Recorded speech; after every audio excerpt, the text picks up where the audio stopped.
Hello everyone, my name is Celia Duai, NIM 2024-59-028, Campus Universitas Papua, Fakultas Fakultas Keguruan dan Ilmu Pendidikan, Program Studi Pendidikan Biologi, Expansion of Unit 3, My Opinion.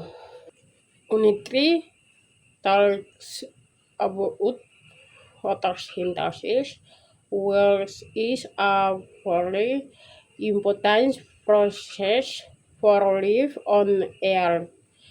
Photosynthesis is the process where plants use sunlight to make the heat on food. The air take in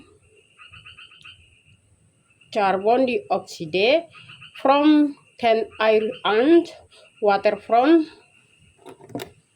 the soil. Then oscillates energy to produce glucose and oxygen. Thank you.